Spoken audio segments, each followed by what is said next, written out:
दोस्तों, जब कुरुक्षेत्र के मैदान में युद्ध की घोषणा होने वाली थी, तब कौरवों के पास पांडवों से कई बड़ी सेना थी।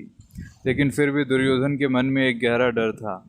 ऐसा क्या देख लिया था दुर्योधन ने पांडवों की सेना में?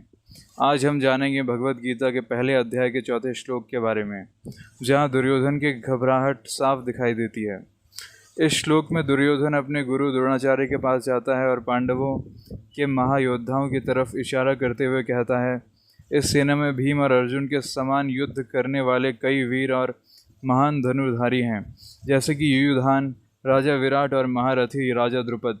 यानी दुर्योधन गुरु द्रोणाचार्य को यह सचेत कर रहा है कि सामने वाली सेना को छोटा समझने की भूल बिल्कुल मत करना। यहाँ एक से बढ़कर एक शूरवीर खड़े हैं। अब सोचने वाली बात यह है कि दुर्योधन ने यहाँ किनका नाम लिया और क्यों। सबसे पहले उसने सीधे कहा कि ये सब भीम और अर्जुन के समान हैं। वह जानता था कि अर्जुन जैसा धनुर्धारी और भीम जैसा बलवान पूरी दुनिया में कोई नहीं है। जब वह दूसरों को उनके बराबर बताता है तो यह उसका मानसिक तनाव और डर दिखाता है।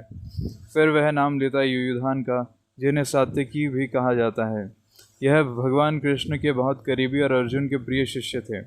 दुर्योधन को पता था कि जिसने अर्जुन से गांडीव विद्या सीखी है वह युद्ध में तबाही मचा देगा। इसके बाद नाम आता है राजा विराट का। यह वही राजा हैं जिनके महल में पांडवों ने अपना 1 साल का कठिन अज्ञातवास छिपाकर बिताया था।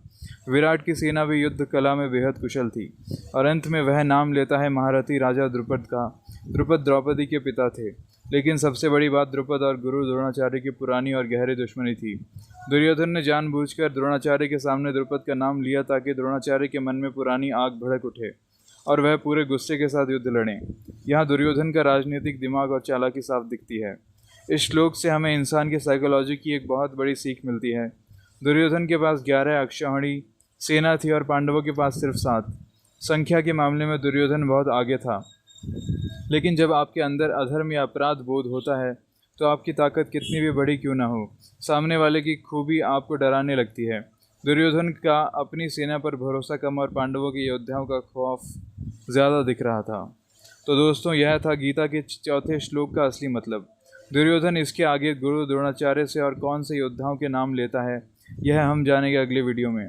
अगर आपको यह जानकारी अच्छी लगी हो तो वीडियो को लाइक और शेयर ज़रूर करें और चैनल को सब्सक्राइब करना ना भूलें।